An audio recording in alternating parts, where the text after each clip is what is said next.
kebodohan Anwar Ibrahim kerana memasukkan Malaysia dalam perangkap yang akhirnya dia tak boleh selesaikan. Okay. Tapi Anwar takkan kisah kerana yang dia kisah ialah besok dia boleh jadi Perdana Menteri lagi atau tidak. Kuasa pemutus yang selama ini dilindungi dengan kuasa eksekutif. Kita kena faham kerajaan Malaysia ini kuasa eksekutif paling tinggi sekali ialah Pertuan Agong. Ada banyak dalam fasal nanti dan kita terpaksa melakukan pindaan undang-undang untuk mengikuti perjanjian yang dibuat di mana kuasa yang Tuan Agong ini hilang.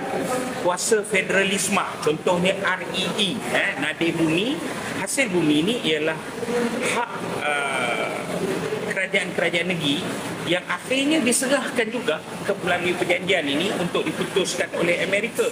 Jadi apa yang berlaku ialah semua orang kena faham perjanjian ini setakat ini belum lagi dituntaskan. Kalau di Amerika tu dia ada proses Mahkamah Agung dan sebagainya. Dan kalau di Malaysia ini dia perlu dibentangkan di parlimen. Bukan ditaklimatkan seperti mana yang Zafrul buat, bukan ditaklimat. Anwar dan sekutunya bercakap kita tak faham dan kita tak baca. Pertama saya nak bagi tahu perjanjian itu kita telah bolehi dan kita dah baca.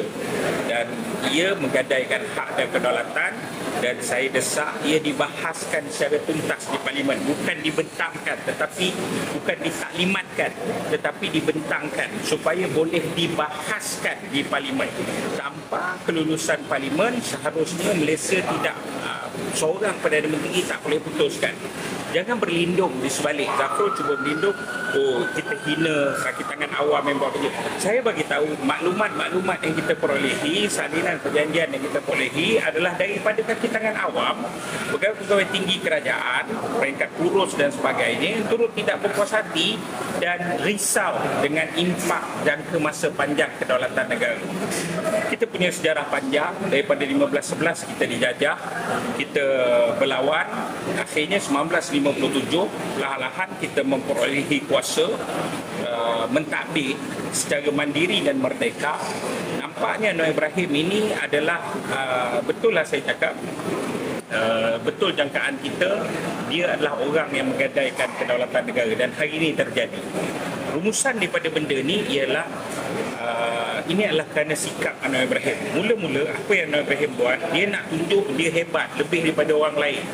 Malaysia selama ini negara berkecuali. Kekuatan Malaysia semenjak daripada Tengku Abdul Rahman, Tun Razak dan sebagainya sampailah ke zaman Tun Dr. Mahathir, termasuklah zaman Najib Razak, kita negara berkecuali. Kekuatan kita, negosiasi dan sebagainya adalah kekuatan kita. Hubungan diplomatik dengan negosiasi yang mementingkan kepentingan negara ialah kedaulatan ialah kelebihan kita. Tetapi malangnya Anwar Ibrahim secara saya tak pasti dia sedar atau tidak telah membawa Malaysia kepada blok perang ekonomi. Malaysia menyertai BRIC. Apabila Malaysia menyertai BRIC, Malaysia dah tidak lagi berkecuali. Dan apabila itu Amerika telah membuat serangan balas dengan memberi tekanan sebab rakan dagang utama Malaysia ialah Amerika. Kita hantar barang, hantar chip, hantar banyak ke Silicon Valley Amerika, ekonomi kita bergantung dengan itu. Maka Amerika menggunakan ruang ini untuk menekan.